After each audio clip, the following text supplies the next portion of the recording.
Bonjour à tous, bienvenue sur le podcast des Affaires Obscures. Bonjour Florent. Salut David, comment ça va? Eh ben ça va très bien et toi? Alors dis-moi, t'as pas pris un avion là ces jours-ci? Ah parce Non, que hein, non, et- pas d'avion en ce moment, même si je garde confiance totale, mais c'est vrai que cette histoire, elle était intrigante. ouais. Mais moi j'avoue, on peut peut-être lancer un micro-débat, hein, mais c'est vrai que quand tu prends l'avion, tu te demandes toujours un peu si tu vas revenir en fait, hein, si tu vas remettre un pied à Ah, terre. ouais, je pense que le fait que t'es dans le ciel et t'as aucune action possible s'il se passe quelque chose, je pense que c'est ça qui doit faire un petit peu stresser C'est le ça. monde.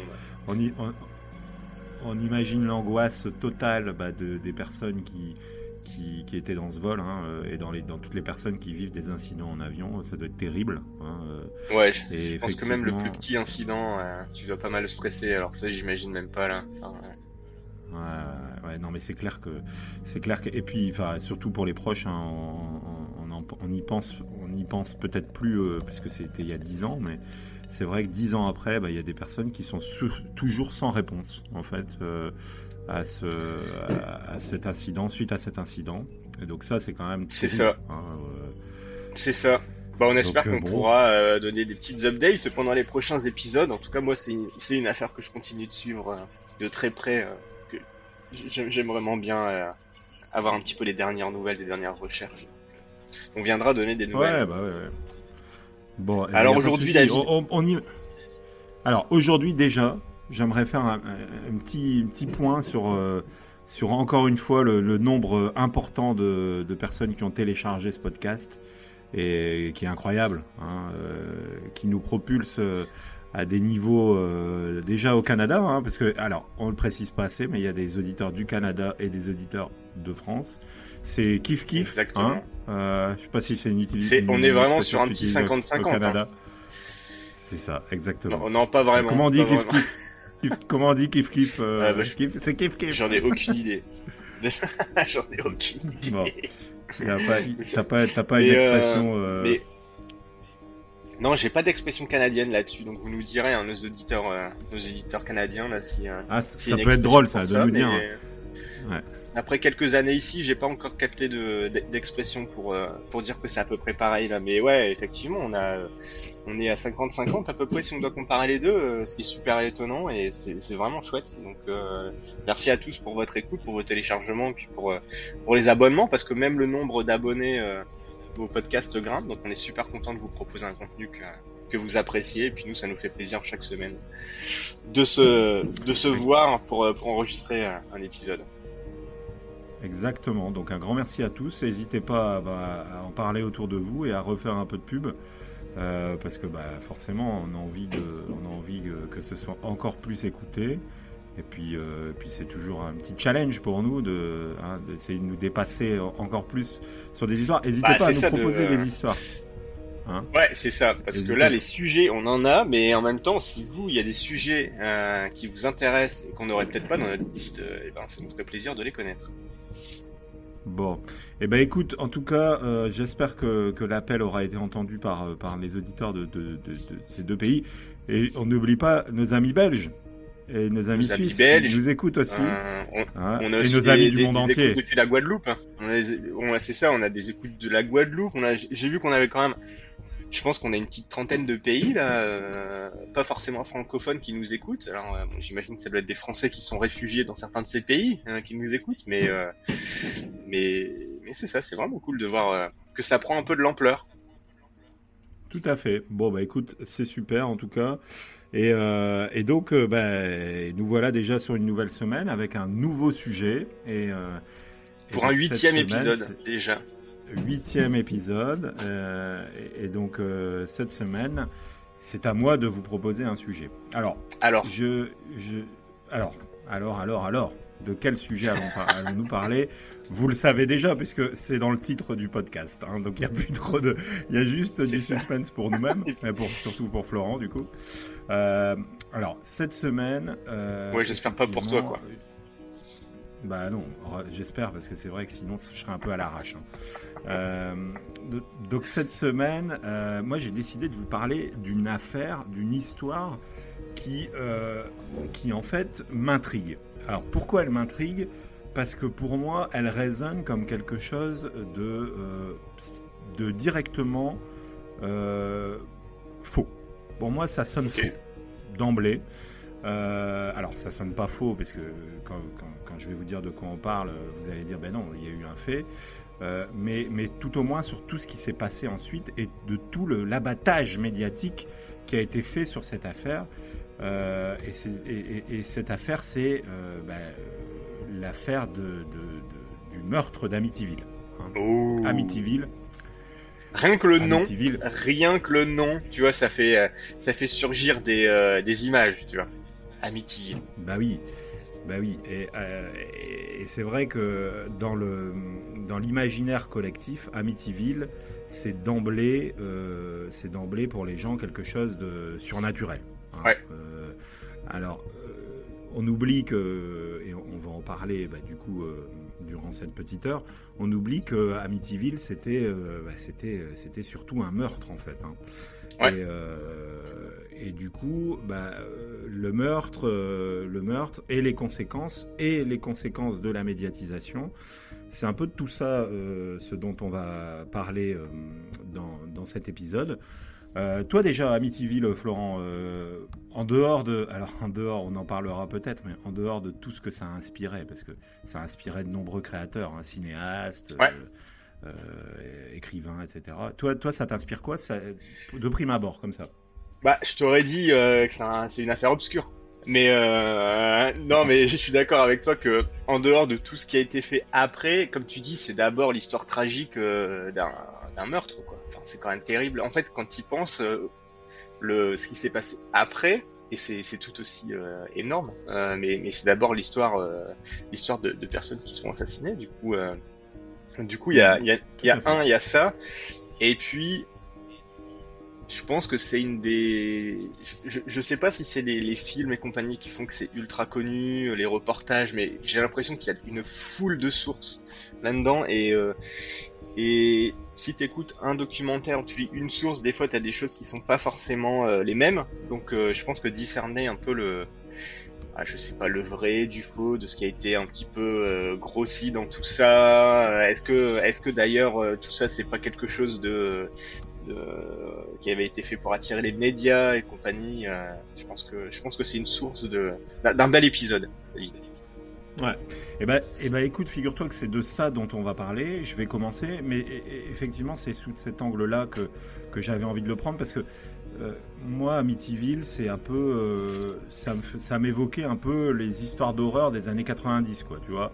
Parce que c'est à cette période-là où j'ai grandi. Et en fait, Amityville, pour moi, c'était un peu comme Freddy, les griffes de la nuit, ou tu vois, des choses comme ça. Donc en fait, finalement, dans mon inconscient à moi, Amityville, c'était surtout devenu une œuvre de fiction surnaturelle. Un peu comme j'ai dit, Freddy Krueger, tu sais, toutes ces... Le sixième sens, genre de... c'est ça. Le Halloween 20 ans après, tu sais, tous ces trucs-là, films.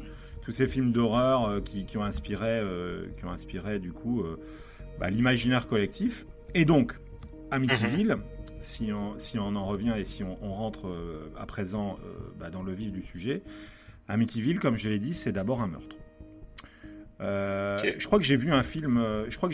Avec toi en plus là-dessus. C'était, je sais pas si tu te souviens, les dossiers Warren. Ah bah oui, non, mais ça, on a une scène d'entrée où c'est Amityville justement. Alors on en reparlera après, mais en fait où on voit donc le meurtre perpétré par Ronald DeFeo Jr., qui est donc l'assassin, le protagoniste principal de cette affaire. Mais donc je reviens un peu, on recontextualise un peu sur on va dire ce premier acte qui est le meurtre. On est le 13 novembre 1974, donc il y a presque 50 ans maintenant, à Amityville. Amityville, c'est une ville qui est située dans l'État de New York, donc pas très loin finalement de chez vous, nos amis québécois, hein, à quelques heures en tout cas. À quelques heures de route.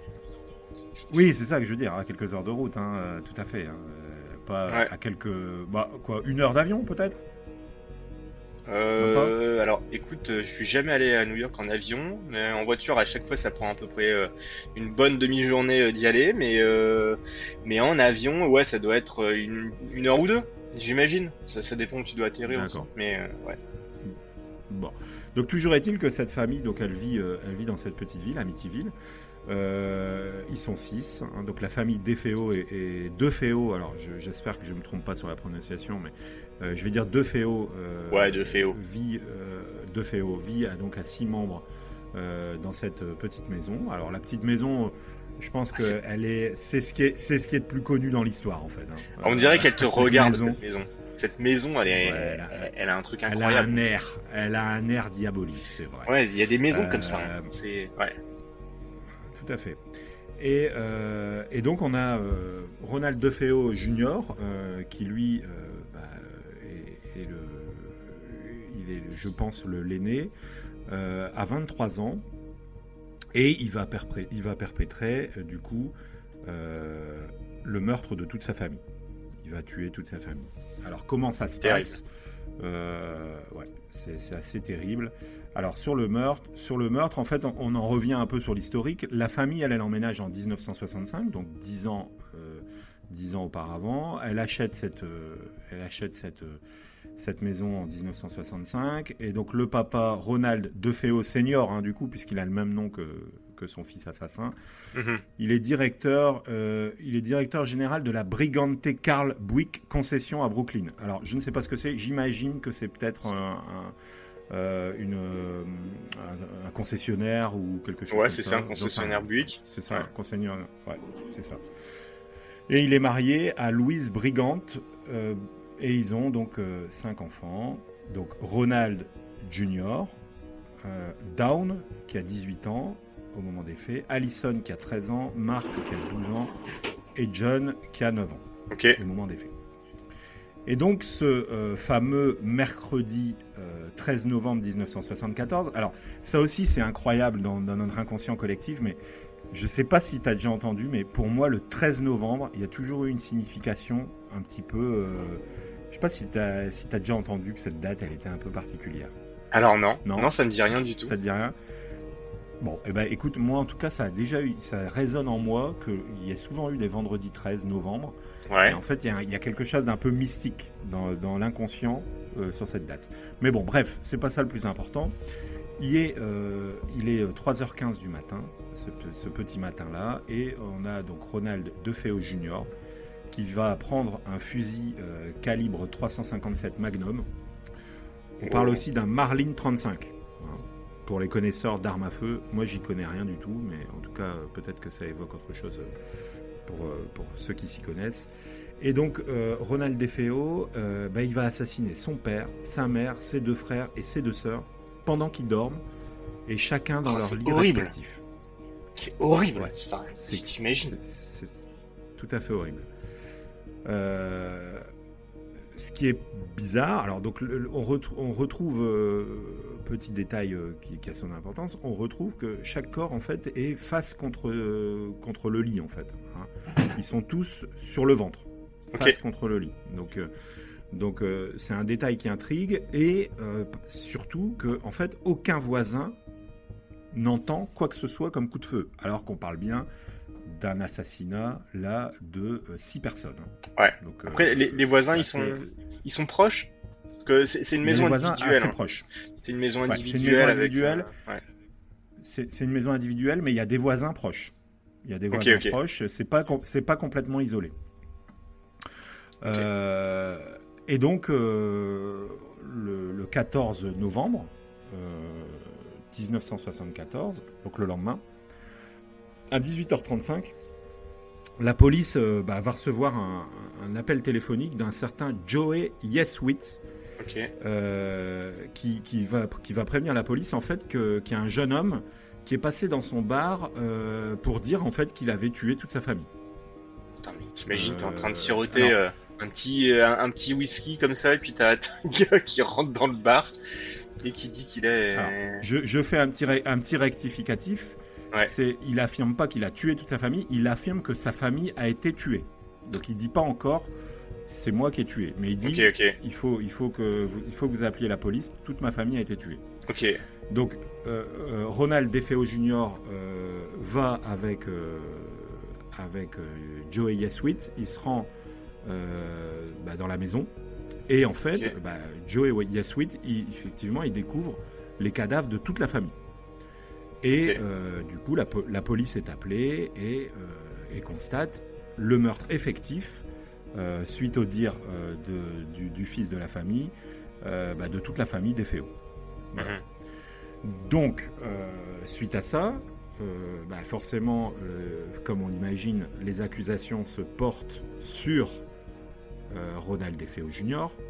Qui lui il affirme avoir passé la nuit chez ses parents ce soir-là, mais qu'il n'arrivait pas à s'endormir et qu'il a quitté la maison aux alentours de 4 heures du matin, puisqu'il allait travailler à cet horaire-là. Ok. Il dit qu'après, lui, il a passé la journée au travail, qu'il a tenté en vain de contacter ses parents par téléphone, et que n'ayant aucune nouvelle, il s'est dit je vais aller voir parce que je suis un petit peu inquiet de ne pas avoir de nouvelles, et qu'il a découvert finalement le massacre le jeudi 14 novembre 1974, et c'est suite à ça qu'il va aller à la rencontre de Joey Yaswit dans son bar. Okay. Pour aller directement au but, au fur et à mesure en fait des interrogatoires de la police, forcément comme on peut l'imaginer dans toutes les affaires criminelles, dès lors qu'il reste plus que une personne survivante dans une famille, la place à l'accusation, elle est quand même, elle s'axe beaucoup sur cette personne survivante. Et forcément, les policiers doutent beaucoup des paroles du fils aîné et surtout de ses contradictions, parce que finalement, il vient se contredire assez régulièrement dans ses propos. Ok. Et après quelques heures d'interrogatoire et plusieurs contradictions, Ronald DeFeo va très rapidement avouer le crime de toute sa famille. D'accord. Ok. Très facilement. Voilà. Okay. Donc ça c'est toute la partie meurtre. Ouais. Et donc c'est un peu une première partie que moi je vous présente. C'est on va dire la partie le fait divers d'Amityville. À la source de tout ce qui va se passer au final. À la source de tout ce qui va se passer. Mais on va en discuter parce que là, effectivement, c'est tout ce qui est à la source de ce qui s'est passé, mais c'est surtout le fait principal. Ouais. C'est-à-dire que Amityville, avant d'être ce que peut-être certains vont croire comme être une histoire du surnaturel, non, avant tout, c'est une histoire de meurtre. Ouais, c'est avant tout tragique pour une famille qui s'est fait assassiner par son propre fils en pleine nuit, quoi. Et une famille nombreuse, quoi. Enfin, j'imagine. Alors après, c'est un peu horrible de penser à tout ça, mais j'imagine que il y en a qui ont dû comprendre ce qui se passait, parce que quand même aller assassiner 6 personnes de ta famille pendant la nuit, t'en as qui ont dû entendre quand même ce qui se passait, quoi. Enfin, c'est horrible. Ouais, bien sûr. Et alors, du coup, comme tu l'imagines bien, il y a forcément derrière tout ça. S'il y a du surnaturel, c'est que quelque part il y a eu des actes et il y a eu des faits. Mais d'où vient le surnaturel ? Ça, c'est un peu le deuxième axe de mon plan. Ouais. Si je devais raisonner en tant que petit étudiant en train de développer son mémoire. Mais non, parce que cette première partie du meurtre, elle vient développer un fait divers. Mais la deuxième partie, c'est quoi ? Et ça vient de quoi ? Qu'est-ce qui a fait que... Qu'est-ce qui motive qu'il y a du surnaturel à Amityville ? C'est ça. Alors, il y a quand même dans cette histoire des paroles de Ronald DeFeo Jr. qui vont un petit peu intriguer la police. Ouais, c'est ce que j'allais te demander, tu sais, au niveau de l'enquête. Est-ce qu'il y a eu des... Est-ce qu'il y a un mobile ? Est-ce qu'il y a... Enfin, tu sais. Alors, le mobile, il n'y en a pas réellement. Ok. Le mobile va varier beaucoup. Ok. Mais surtout, il y a quelque chose d'assez intriguant, c'est que Ronald DeFeo Jr. va dire régulièrement qu'il a agi sur l'ordre de voie. Alors, en plus, malheureusement, ça fait encore écho un petit peu l'actualité en France, hein. à notre actualité en France, hein, évidemment. On va pas revenir là-dessus. Mais on a donc quelqu'un qui, visiblement, vient dire « J'ai entendu des voix qui m'ont dit de tuer toute ma famille. » Ce qu'on appellerait aujourd'hui un problème de santé mentale, un peu. Exactement. On est exactement dans ce cas-là. Et donc, ça, c'est, on va dire, tout ce qui peut finalement être surnaturel dans cette affaire, si on s'arrête là, en fait. Mais malheureusement, on va pas s'arrêter là. Je dis malheureusement parce que tout ce que je vais développer maintenant, ça fait partie de toute cette obscurité, de ce qui fait finalement de cette histoire une affaire obscure. C'est-à-dire que les phénomènes surnaturels de la maison d'Amityville vont être apportés uniquement par tous les propriétaires, alors pas tous les propriétaires, par les propriétaires suivants de la maison. D'accord. Les propriétaires directs de la maison. Donc on est, pour rappel, en 1974, au moment du meurtre. Donc, de mémoire, c'est en 1975 que vont s'installer George et Cathy Lutz, donc, qui, eux, vont être les vrais créateurs de la légende surnaturelle d'Amityville. Ok. Alors, est-ce que je peux déjà dire un petit truc ? Moi, personnellement, une maison où il y a eu des meurtres comme ça, je pense que j'achèterais pas. Faut déjà avoir un sacré cran pour acheter une maison où il s'est passé ça, je trouve. Alors que tu crois ou que tu crois pas aux phénomènes surnaturels, que tu crois ou que tu crois pas aux esprits, à tout ça, et juste te dire, t'imagines, il y a limite pas une seule pièce dans cette maison où ça a pas été tragique. À part peut-être dans le salon, salle à manger, mais donc acheter une maison où il s'est passé ça, faut déjà avoir le cœur bien accroché pour moi. Ouais, non, mais c'est clair. C'est clair que c'est particulier. Ça fait encore une fois écho à d'autres histoires. On pense par exemple à l'affaire Dupont de Ligonnès. Exactement. Où il y avait la maison qui était revendue. Ouais. Tous des lieux, au fait, où il s'est passé des choses assez tragiques. Ouais. Alors, ces lieux sont forcément empreints d'une certaine mémoire et surtout j'imagine peut-être d'une certaine peur et de certaines difficultés pour les personnes qui vont s'y installer. Mais souvent, je tiens quand même à signaler que les personnes qui s'installent dans ce genre de maison, elles sont un petit peu insensibles à ce caractère-là. Puisque finalement ça peut pas rester ça peut pas rester on ne peut pas ne pas être mis au courant du fait qu'il y a eu un sextuple meurtre. Et puis même, je pense que c'est légalement obligatoire. Aux États-Unis, t'as un site où tu peux. Alors là, on est dans les années 70, mais je parle d'aujourd'hui. Je pense qu'au Canada, c'est pareil. Quand tu achètes une maison, quand tu vends ta maison, t'es obligé de mentionner s'il y a eu une mort violente. Que ça soit un suicide, un meurtre et compagnie. En France, au final, je sais pas si c'est obligatoire, mais au Canada et aux États-Unis, c'est obligatoire. Et aux États-Unis, t'as même un site directement. Tu vas sur Internet, tu tapes l'adresse et puis tu peux voir s'il s'est passé quelque chose avant d'acheter. Ouais. Non, mais tout à fait. Je pense que de toute façon, c'est ce qui fait aussi que t'as certaines maisons qui sont beaucoup moins chères. C'est ça. Je pense, par exemple, de ce que j'avais entendu dans l'affaire Dupont de Ligonnès, que la maison, elle était forcément beaucoup plus abordable que ce qu'était le style de la maison, qui était une très belle maison. C'est ça. Est-ce que toi, t'achèterais une maison comme ça? Pas une maison où il y a eu un décès, tu vois. Une maison où il y a eu un décès, on va dire, malheureusement, ça arrive beaucoup, mais une maison où il y a eu et plusieurs meurtres. Je sais pas. À moins vraiment de me dire. T'arraches, tu refais tout. Ouais, c'est ça. Ouais. C'est ça. il faudrait presque y aller faudrait presque tout démolir. Ouais. Démolir et mettre un coup et bêcher la terre. Ouais. J'arrache tout sur 3 mètres de profondeur et puis je rebâtis. C'est presque ça. Ouais. Mais n'empêche que, en fait, moi je pense que alors, les murs doivent être empreints d'une certaine mémoire. Ouais. Ça, je me Toi, dis des fois. Ouais, toi tu crois à ça un petit peu. Ok.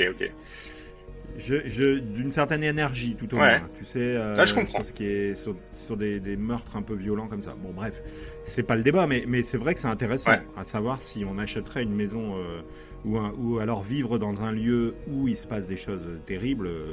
Il doit y avoir quelque chose d'assez particulier. Ouais. Et donc, forcément, Georges et Cathy Lutz, eux, ils savent. Ouais. Ils savent qu'il s'est passé quelque chose dans cette maison.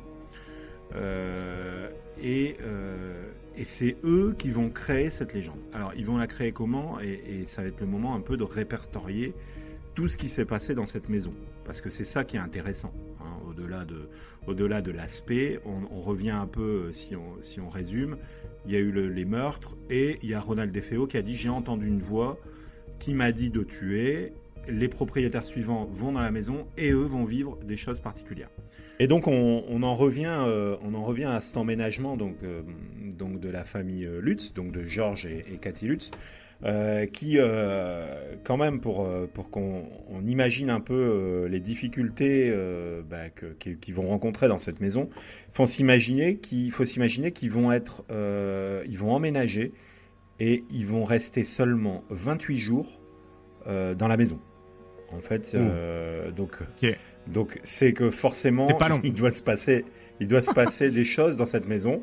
Parce que 28 jours, enfin perso, c'est vrai quand tu achètes une maison, tu te projettes un peu. Là, 28 jours, c'est vrai que c'est une projection courte, hein, on peut le dire. Donc cette famille va rapporter un certain nombre d'événements surnaturels que je vais vous citer à présent. Alors, c'est ce qui fait un petit peu la légende de cette légende. Affaire. Ouais, c'était un petit peu tautologique là, la légende de cette légende. Non, c'est ce qui fait un petit peu la particularité de cette affaire, c'est que on va avoir quand même des choses qui peuvent paraître crédibles et des choses qui sont totalement loufoques. Mais je m'empresse de vous les énoncer. Alors tout d'abord, vas-y. Les Lutz, pardon. Alors tout ce que je vais vous citer, ça s'est passé dans les 28 jours, hein, donc c'est quand même assez particulier. Donc tout d'abord, il y a des apparitions de fantômes. Donc les Lutz affirment voir des fantômes dans la maison, y compris les fantômes de la famille DeFeo qui ont été assassinés. Ouais, donc y compris, ça veut dire qu'il n'y a pas que les DeFeo. Il semblerait, mais tu verras qu'effectivement il n'y a pas que. on va le voir plus tard. Ils voient des formes étranges, ils voient des silhouettes bizarres dans la maison. Par moment, au moment d'aller se coucher, il y a même des fantômes qui lévitent au-dessus de leur lit. Voilà. Alors c'est bizarre. Le genre de truc que t'as envie de voir avant d'aller te coucher, quoi. Ouais, tout à fait. Après, là, honnêtement, on peut comprendre qu'en 28 jours, ils ont eu vraiment une panoplie assez incroyable, tu le verras, vu le nombre de trucs. Et il y a même, alors, chose incroyable, qui fait peut-être partie des choses un peu loufoques, ils auraient également entendu le son d'une fanfare venue de l'au-delà. Alors, là, franchement, je me demande bien ce que c'était. Là, je me demande surtout quelle drogue c'était. Là, ça laisse libre cours à interprétation. Ouais, c'est ça. Alors, après les apparitions de fantômes, ils entendent des voix surnaturelles.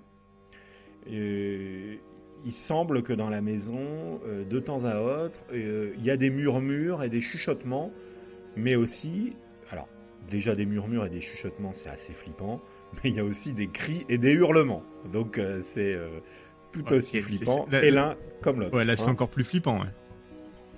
Perso, je préfère entendre une fanfare venue de l'au-delà. Pareil. Bon, après, ça n'est que mon avis. Il y a ensuite, il y a des phénomènes de déplacement d'objets.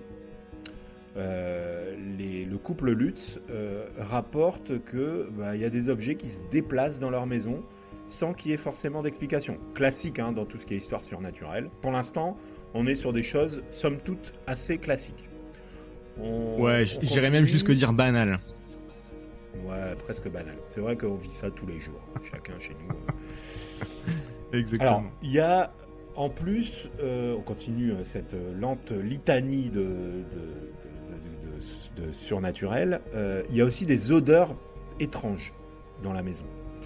Les Lutz affirment sentir des odeurs étranges et très désagréables dans leur maison, et particulièrement des odeurs de pourriture et de chair brûlée. Donc tableau qui continue de s'alimenter avec des choses très agréables, hein, comme tu le constates. On est sur quelque chose de... franchement, là, moi je sais pas, c'est peut-être une maison de vacances, là, ça serait sympa. Hein. Tu vas 28 jours dans cette maison. Enfin, on continue. Alors là, on est sur quelque chose d'assez bizarre. Il y aurait de la boue verte qui se serait écoulée du mur. Aïe, de la boue verte qui s'écoule du mur. Il y a de la boue verte qui s'écoulerait du mur. Donc, mais genre du haut du mur, genre ça coule du haut du mur. Voilà, il y a des murs, en fait, il y a de la boue verte qui se suinte des murs et qui coule. Donc voilà, là on passe le stade de normal à ouais, c'est étrange. Il y a des choses bizarres. Je continue parce que c'est pas fini. On a une espèce de comment dire. Il y a énormément de mouches dans la maison. Il y a souvent des infestations soudaines de mouches, mais où il semble pas y avoir de source évidente, en fait, tu vois. Ouais, un peu du jour au lendemain. Voilà, c'est comme si toi t'es chez toi et puis d'un coup il y a plein de mouches. Il y a des nuées de mouches qui tournent autour de toi. Alors, certes, s'il y a de la pourriture et de la chair brûlée, comme c'était indiqué pour les odeurs étranges, ça peut paraître logique, mais là, il n'y en a pas. C'est-à-dire que les mouches, elles viennent de nulle part. Alors, chose un petit peu intrigante, Georges Lutz, lui, se réveille tous les matins à 3h15. Est-ce que ça te dit quelque chose, 3h15 ? Ah bah 3h, ah bah bien sûr. 3h, l'horaire, je me rappelle plus dans quel film, dans l'exorcisme d'Emily Rose, je pense. L'heure du diable, non ? Et du coup, l'heure des meurtres. Ah, voilà. C'était ça que tu voulais me faire dire. C'est l'heure des meurtres, 3h15. Donc tous les matins, enfin peut-être pas tous les matins, mais régulièrement à 3h15, Georges Lutz se réveille. Ça, on peut l'expliquer. Hein. Ça, c'est quelque chose de tout à fait explicable s'il a connu l'horaire du meurtre. Oui, voilà. Bon, et puis là, bon, allez, là, je te allez, vas-y, lance les derniers trucs. Allez. Je te l'ajoute, mais vraiment, celui-là, c'est cadeau. Il fait plus rire que peur, hein, franchement. Il y a également un cochon fantomatique qui entrait le lieu. Ah ouais, ça j'avais entendu. Ça c'est le petit truc. Bon, après ça peut faire flipper. Hein. Tu diras si ça t'arrive. Je pense qu'un petit porcinet fantomatique, ça fait quand même flipper. Mais j'avais cru entendre qu'au final c'était le chat du voisin. Un chat, ça ressemble pas à un cochon. Bon. Pourquoi pas. Donc bah voilà, il y a quand même, il y a beaucoup de choses qui se passent dans cette maison qui sont très très intrigantes. Hein. Bah plus que chez moi. Plus que chez toi. Et puis bah après on est quand même sur un déménagement après 28 jours, donc on se dit bon bah le couple Lutz, il est de bonne foi, il doit se passer des choses quoi. Hein. Ouais, c'est ça. Après je me doute qu'on va aller dans les théories un peu plus loin, mais à première vue t'as pas forcément de raison d'acheter et puis de déménager 28 jours après quoi. Bon, alors ce qu'on peut dire quand même de cet épisode du déménagement des Lutz, c'est qu'en fait c'est eux qui vont créer la légende d'Amityville. C'est pas le meurtre. Le meurtre, lui, il est un fait divers comme j'ai dit tout à l'heure. Mais la légende d'Amityville, elle vient se créer notamment parce que on a le couple Lutz qui va écrire un bouquin en fait. Ah, ok. En fait, ils écrivent un bouquin pour relater un peu ce qui se passe chez eux en fait. D'accord. Donc et donc ce bouquin, il va créer la polémique, hein, parce que forcément, comme tu l'imagines, ils viennent créer un bouquin, donc ils vont un petit peu sur les sur les plates-bandes du fait divers. Hein. Ouais. Ils viennent un peu surfer sur Ouais. le fait divers. Et forcément, du coup, ça attise beaucoup de sceptiques sur tout ce qui est, sur toute l'histoire du surnaturel. Et ces sceptiques, ils vont dire, forcément, ils vont créer un bouquin pour quoi faire ? Pour gagner du pognon, les luttes. Moi, c'est ce qui me vient à l'esprit. Quand tu me dis ça, c'est ce qui me vient à l'esprit. Oui, je pense que c'est ce qui nous vient plus ou moins tous à l'esprit, c'est de se dire, voilà, ils viennent un peu créer quelque chose pour derrière en retirer un profit. Donc, voilà un petit peu ces théories. Mais, alors, ça se termine pas là, parce que si ça se terminait là, on dirait, ok.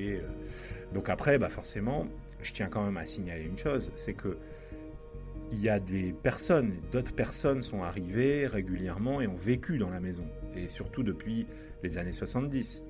Et que depuis les années 70, il s'est a priori plus rien passé dans cette maison. Donc ça c'est un postulat qu'on peut évoquer.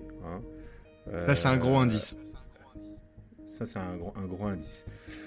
Mais je tiens quand même à signaler que 2 mois après le départ de la famille Lutz, il y a une journaliste qui va réunir un groupe de chercheurs pour essayer de tirer le vrai et le faux de ce que disaient les Lutz.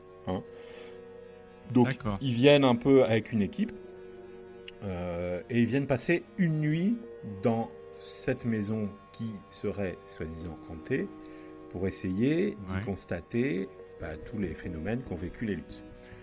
Et cette fois, tu t'imagines qui était présent. On a les fameux chasseurs de fantômes Ed et Lorraine Warren qui faisaient partie de cette équipe d'enquêteurs.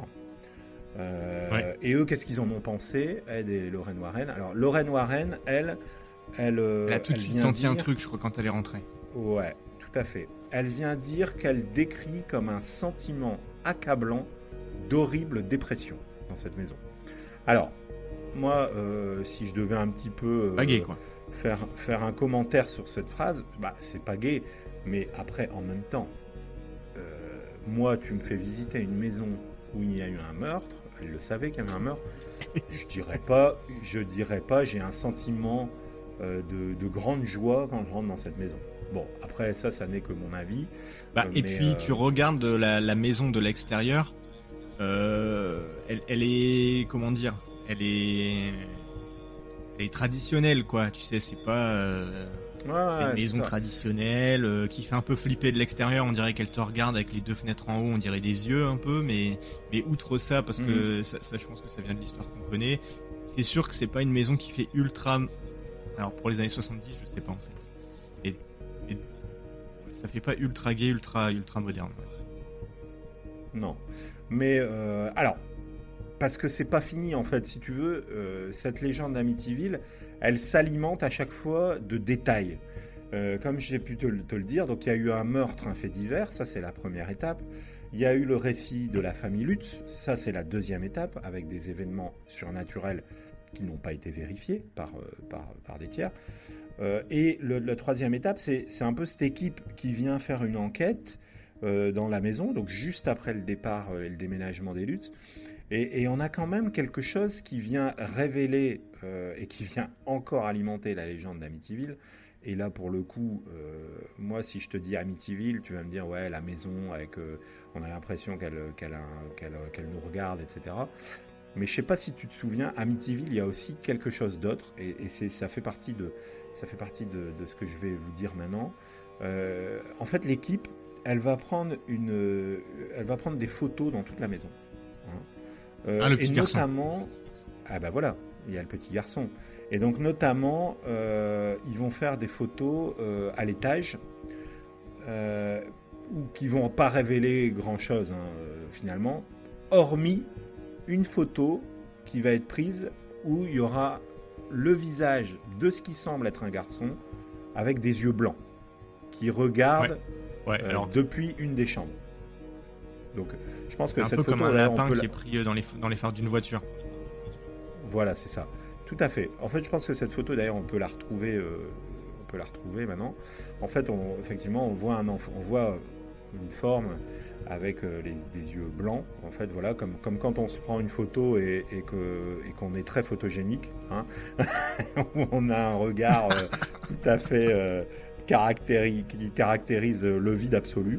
Le vide fantomatique, et donc là c'est le cas, et donc ça va encore un peu alimenter toute cette affaire. Alors du coup ils se demandent un peu à l'époque quand ils voient ça, forcément ils en font un petit peu un indice important. Ils se disent qui peut être finalement ce petit enfant, et de ce qui ressort alors attends, la théorie... juste sur cette photo. Ouais. Là, en fait, sur cette photo, t'as parfois, tu sais, dans les dossiers, des gens qui vont dire tiens, regardez cette photo à travers la fenêtre, on croit voir quelqu'un, et c'est très très succinct. Je trouve que là, dans ce cas-là, il n'y a pas débat. Effectivement, le visage de l'enfant, il est clairement visible. C'est pas une interprétation d'une forme méga floue de machin. Là, c'est ultra... c'est ultra... visible, quoi. Enfin, c'est juste ça pour les gens qui n'ont pas vu la photo. Moi, oui, ce qui m'impressionne sur ça, c'est que c'est effectivement, c'est ouf, quoi. T'as vraiment l'impression qu'il y a un enfant. Enfin, là, mais t'as pas besoin de te creuser la tête. Mais tu vas, et vous allez être déçus, parce que tout a une explication. Oui. Alors, du coup, alors tout a une explication, tout a une théorie, a des théories dans les explications. Je dis pas que c'est la réalité, ce que je vais vous dire, mais tout au moins, du coup, on a le sentiment que ce serait l'un des plus jeunes garçons d'Eféo qui aurait été assassiné dans la maison, qu'on voit du coup sur cette photo. D'autres voient d'autres fantômes. Par contre, il y a certaines personnes qui voient plutôt la tête d'un des enquêteurs qui était avec les Warren et qui a été pris en photo. Non, mais non. Et qui a été surpris par le flash et donc avait les yeux blancs. Et ouais, donc oui. Alors j'ai quand même. Il a quand même une tête d'enfant. Alors après, tu diras peut-être que.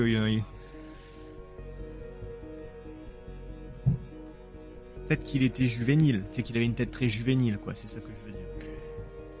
Bon, après, moi je me fie à ce qu'ils disent, c'est-à-dire que certains ils reconnaissent le dénommé Paul Bartz, donc qui était l'un des enquêteurs. Bon, après, moi tout ce que j'ai à dire là-dessus, c'est que, encore une fois, on est sur quelque chose qui vient alimenter encore un peu la légende, et qui vient faire de cette histoire, la faire encore plus entrer justement dans l'un des plus grands mythes du surnaturel, hein, et qu'on entend encore aujourd'hui. Mais voilà, ce petit enfant, moi je me souviens, j'ai regardé des films sur Amityville, on le voit. D'ailleurs, on le voit dans les dossiers Warren. Hein, de mémoire, il pointe d'ailleurs dans certains endroits dans la maison pour Lorraine Warren, ce qui est romancé, hein, évidemment, mais voilà. Du coup, pour un peu revenir un peu à tout ça, on se demande un petit peu comment cette histoire elle a pu être manipulée par les uns et les autres, hein. Alors moi, de ce que j'ai lu et de ce que j'ai pu comprendre, il y a eu un autre acteur majeur dans cette affaire, c'est l'avocat de Defoe Jr., hein. L'avocat de Defoe Jr., donc du garçon de l'assassin finalement, il va aussi pas mal alimenter la théorie du surnaturel. Je sais pas si tu sais, d'ailleurs, il me semble qu'aux États-Unis, on peut plaider maintenant l'emprise du diable. Il y a, il me semble, depuis quelques années, il y en a qui vont plaider les meurtres sous l'emprise du diable. Non, mais c'est réel, hein. Il n'y a rien qui m'étonne énormément aux États-Unis, mais effectivement. Moi non plus. Toutefois, à l'époque, je pense pas que c'était encore théorisé par la jurisprudence, mais il me semble que maintenant on peut le faire. Et lui, c'est un peu ce qu'il va faire, l'avocat de Ronald Defoe Jr. il vient un peu, donc c'est William Weber, l'avocat, et lui, il sent un peu comment les choses peuvent tourner pour son client, hein. Et il sent que finalement il peut y avoir d'une part pour lui une espèce de remise de peine pour lui éviter de prendre trop cher, et puis il voit aussi l'histoire des Lutz, hein, parce que les Lutz, eux, il se passe des choses dans la maison soi-disant, et ça suscite forcément un intérêt très important de la part d'une certaine audience. Donc il faut savoir quand même que George et Cathy Lutz vont rencontrer l'avocat de Ronald Defoe Jr. Et du coup ils vont évoquer tout ça, hein. Et il semble que ces théories vont aussi s'alimenter, le livre que vont écrire les Lutz vont aussi être alimentés à coup on va dire de récits évoqués par l'avocat de Ronald Defoe Jr. Donc voilà, je sais pas si tu comprends un peu où je veux en venir. On a essayé. Tout ça. On a essayé on a essayé un petit peu d'alimenter une théorie, d'alimenter des choses, mais de manière concomitante et de manière arrangée, pour que finalement on se dise il y en a un qui a été un petit peu qui a été manipulé par le diable, et donc voilà, et puis eux ils ont vécu des choses, voilà, et on va tous se rencontrer et on va tous dire qu'on a vu des choses, et puis on va écrire un bouquin, et comme ça on va tous être contents les uns avec les autres, et puis on va peut-être gagner un peu d'argent, et on va peut-être avoir quelques remises de peine. Voilà, ça c'est, on va dire, moi c'est un petit peu ce que je pense dans cette conclusion de cette affaire. Il y a un potentiel important qui est né, hein, finalement, et ils ont réussi, hein, on peut le dire. Ouais. Alors, je ne sais pas... C'est un coup de maître. Hein. Je ne sais pas si à l'époque ils se sont rendus compte de ce qu'allait devenir cette histoire d'Amityville, mais en tout cas, alors je pense que Ronald Defoe Jr., il l'a pas fait en pensant qu'il allait gagner beaucoup d'argent. Je pense qu'il l'a fait parce qu'il y avait quelque chose. Il s'est passé quelque chose dans sa tête à ce garçon. Et comme tu l'as dit tout à l'heure, peut-être que du point de vue, on va dire psychiatrique, il y avait des petites difficultés. Mais on verra aussi que je vais revenir juste après sur un élément, parce que il a reparlé de tout ça un petit peu, Ronald Defoe Jr. Plus récemment. Et puis après les Lutz, eux, ont surfé, je pense, sur la poule aux œufs d'or, hein, la poule aux œufs d'or qui pouvait émaner de toute cette histoire, de toute cette sombre histoire. Et moi j'ai trois petites questions, justement. Je sais pas si tu as la réponse, mais la première c'est d'un point de vue psychologique, est-ce que le meurtrier, j'imagine que oui, mais est-ce qu'il a été expertisé, on va dire? Et le deuxième point, c'est est-ce que les acheteurs de la maison qui ont fait tout ce tatouin à propos de toutes les apparitions, est-ce qu'ils ont revendu la maison plus cher, ou j'imagine qu'ils ont dû revendre des droits, comme tu dis, ils ont écrit des livres et compagnie, mais est-ce qu'on arrive à quantifier un petit peu ce qu'ils ont pu en gagner, tirer de tout ça? Non, moi je n'ai pas les infos, mais en tout cas, je pense qu'on a la réponse, toi comme moi.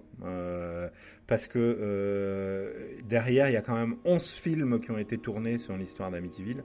Et quand je te parle de 11 films, c'est 11 films, des gros films, des grosses productions américaines, voilà. Parce qu'on ne compte pas tout ce qui a été fait en annexe, on ne compte pas l'ensemble de tous les documentaires qui ont été produits sur cette histoire. Et puis surtout ce livre qu'ils ont vendu. Alors c'est peut-être de ce point de vue-là où ça peut être intéressant de savoir de combien le livre a permis justement de vente. Hein. Ça, pareil, j'ai pas la réponse, mais je pense que en fait finalement la réponse on l'a, parce que du livre a émané beaucoup de légendes et beaucoup de choses qui ont été produites ensuite. Hein. Oui. On a un petit peu oublié le fait divers derrière l'affaire d'Amityville, mais on retient aujourd'hui davantage tout l'aspect surnaturel. En tout cas, moi, c'est le sentiment que j'en ai. Et c'était surtout ce que j'ai retenu. Surtout ce que j'ai retenu de cette histoire. Quand on parle du petit enfant, quand on parle de la maison qui fait semblant, qui paraît diabolique, le petit cochon, on n'entend plus l'idée qu'il y a un jeune garçon qui souffrait peut-être et qui a tué toute sa famille. Alors, ce qui est intéressant, c'est que Ronald DeFeo Jr. il est décédé. Il est décédé le 12 mars 2021, donc il y a 2 ans. Ah ouais, il n'y a pas si longtemps que ça, d'accord. Il n'y a pas si longtemps que ça. Et alors, dans une interview de 2002, il vient un petit peu dire sa vérité, hein, qui est intéressante. Il va avouer donc dans cette interview de 2002 qu'il n'a jamais entendu de voix, que personne ne lui a rien dit. Et donc ça répond aussi à ta première question en fait sur le fait est-ce qu'il avait des problèmes psychiatriques, etc. Mais et je vais répondre encore à ta question en partie, que ces meurtres ont été surtout le produit des violences de ses parents. Il était violent. Et qu'au moment des meurtres, il était ivre et il venait de prendre de l'héroïne.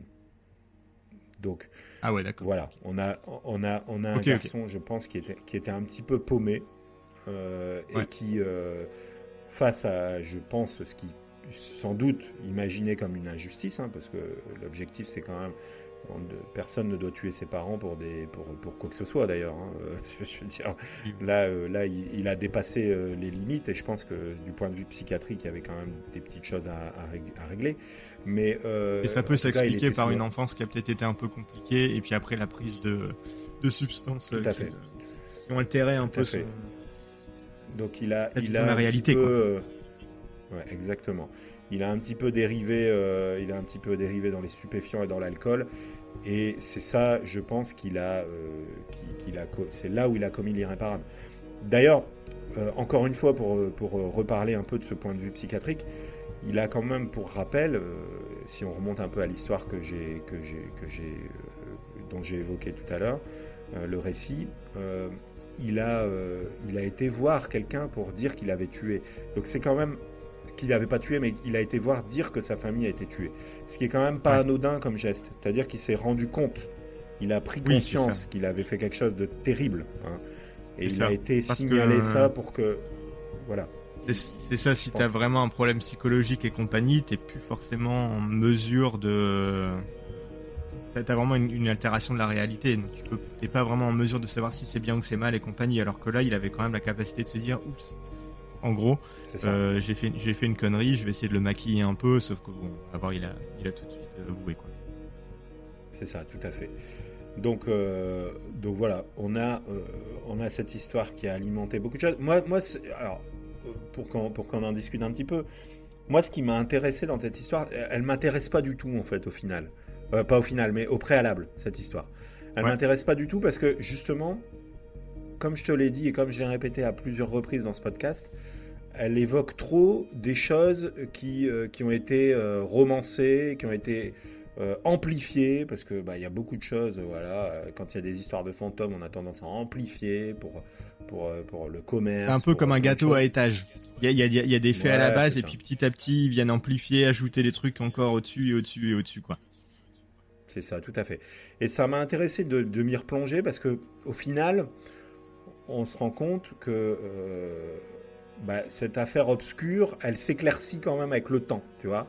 Elle s'éclaircit parce que elle s'éclaircit parce qu'on se dit bon, alors il y a quand même encore des choses un petit peu obscures. Pourquoi les luttes qui sont sorties de nulle part et qui ont repris cette maison ont agi de la sorte? Ça, c'est intéressant. Ce serait intéressant. Ouais, effectivement. Ouais. Pourquoi le Ronald DeFeo Jr., malgré tout ce qu'on a pu dire à l'instant, pourquoi il a agi de la sorte, mais aussi avec ses frères et sœurs, qui n'y pouvaient rien. Oui. Hein, pourquoi il avait mis en scène... Alors, il y a des questions sans réponse encore de la police. Hein, les coups de feu qui ont été tirés mais qui n'ont pas été entendus, les corps qui auraient... Il y a une théorie qui dit aussi que les meurtres auraient pu être perpétrés ailleurs que dans la maison et être installés a posteriori dans la maison, parce qu'il y avait une mise en scène un peu macabre. Il y avait une mise en scène avec les corps face contre le lit, etc. Et puis la mise en scène de remettre des corps dans des lits, ça serait particulier. S'il les a pas tués dans leur sommeil, c'est bizarre. C'est vraiment particulier. Et puis, il y a ce petit enfant qui est vu par les enquêteurs a posteriori.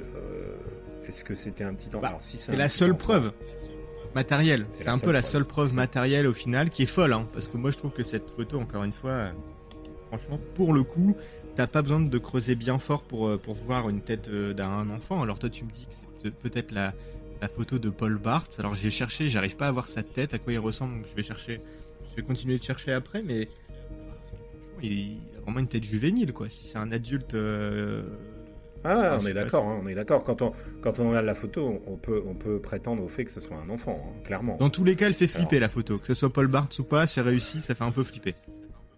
Comme tu dis. Alors après, est-ce qu'on n'est pas encore dans quelque chose qui a été instrumentalisé, tu vois? Tout est possible dans cette histoire. Comme tu l'as constaté, comme vous le constatez, tout est possible parce qu'il y a eu un nombre de faits qui se sont enchaînés et pour lequel il y a eu un phénomène d'amplification et pour lequel il y a eu aussi le phénomène de la poule aux œufs d'or. Parce qu'ils se sont rendus compte que le temps passant, les choses engendraient beaucoup de médiatisation, peut-être beaucoup d'argent aussi. Et forcément, voilà, on a eu encore un exemple de ce que peuvent produire la médiatisation d'un événement par le biais d'un bouquin, par le biais de films, par le biais... Et en fait, on se rend compte que, et ça c'est un peu ma conclusion sur cette histoire, c'est que tout ce qui est produit derrière des événements comme celui-là ou comme peuvent être ce genre d'événements, tout ce qui est produit, il vient encore rendre plus ambigu les choses. Et que on n'est plus dans quelque chose de clair. Il y a des théories qui se créent, et puis à notre époque, il y a des complotistes, il y a plein de gens qui viennent un peu alimenter les choses et malheureusement ça dessert les histoires et ça permet pas d'y voir plus clair. Je pense que la vraie histoire, elle est connue par la police, par la petite compagnie de police de l'État de New York qui a fait l'enquête, locale, et qui savent de quoi il s'agit. Et puis l'histoire, elle est surtout connue dans la tête de Ronald DeFeo Jr. Et des Lutz, ça c'est clair. C'est ça. Ça doit pas être facile d'enquêter là-dessus quand même. Purée. Non, c'est clair, ça n'a pas dû être facile. Et puis, on voit que c'est un écho 50 ans après quand même. C'est quand même assez phénoménal. C'est énorme. 50 ans après, on est sur quelque chose qui survit de par sa légende, quoi. Donc voilà. Alors, je sais pas ce que tu as pensé de tout ça, toi, Florent. Moi, je suis totalement d'accord avec toi. Je pense que le vrai cas Amityville, c'est ce qui se passe à la source. Après, au-dessus, il y a plein de choses qui se passent. Il y a quand même des faits troublants. Il y a cette photo. Pour moi, c'est la pièce centrale un peu quand ils font venir les Warren et puis que voilà. Après, je suis assez d'accord avec toi quand tu regardes à qui profite tout ça derrière, c'est plus au Lutz à la fin et puis DeFeo qui essaye d'en profiter un petit peu et son explication à la fin, je sais pas si elle tient, mais en tout cas, elle tient déjà plus que j'ai entendu des voix dans ma tête, même si peut-être qu'il souffrait de santé mentale à l'époque, qu'il avait entendu des voix. Mais en tout cas, merci beaucoup pour cette histoire, David. Franchement, c'était un très très bon dossier, quoi. Une très très belle affaire obscure. Et puis voilà. Alors des histoires comme celle-là, il y en a beaucoup, mais celle-là, c'est vrai qu'elle était. Je pense qu'il fallait y passer parce qu'à un moment donné, il faut aussi emblématique. Voilà, elle est emblématique. Et puis elle vient un petit peu reclarifier les choses qui sont un petit peu on va dire argumenté par diverses parties qui viennent en tirer parti souvent pour des raisons financières, etc. Mais la vraie histoire, elle est là, c'est un meurtre. Et puis même Internet aujourd'hui, tu sais ce que c'est l'Internet de nos jours. Hein. T'en entends, tu te balades sur n'importe quel forum et compagnie. Là, t'en retrouves des couches et des couches et des couches de trucs que ça s'est même pas passé au final. Il y a vraiment zéro preuve. Je dirais que pour un peu faire une conclusion, avec une question d'ouverture, on pourrait presque dire des meurtres et des mensonges, point d'interrogation. Ça pourrait être ça, quelque part. Ou alors des vérités, mais il faudrait encore avoir quelques preuves. Il y en a. Ouais. Mais encore faut-il les vérifier. Donc voilà, merci en tout cas, merci de votre écoute à tous pour cette affaire obscure sur le dossier Amityville. Et puis nous voilà déjà à la fin de cet épisode. Alors, petite question pour terminer cet épisode, Florent. On va faire quoi la semaine prochaine ? Vers quel environnement tu vas nous envoyer ? Vers quelle affaire tu vas nous diriger ? Alors la semaine prochaine.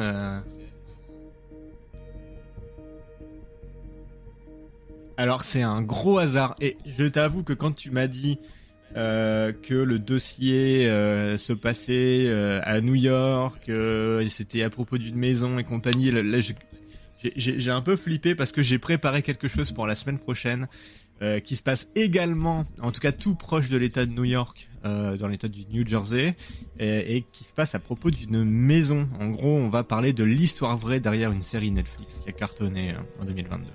J'en dis pas plus. Bon, et ben écoute, on a hâte d'entendre ça. Merci à tous pour votre écoute, en tout cas. Bonne semaine à tous.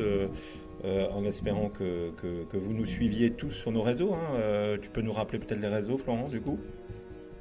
Et oui, tout à fait. Donc, vous pouvez nous suivre sur Facebook. On a aussi ouvert une chaîne Discord. Et donc voilà, vous êtes de plus en plus à nous écouter. Donc, n'hésitez pas à vous abonner pour recevoir en priorité les nouveaux épisodes. N'hésitez pas à nous mettre une petite note. Et puis en attendant, je vous souhaite à tous une très bonne écoute, un très bon week-end. Et puis à la semaine prochaine.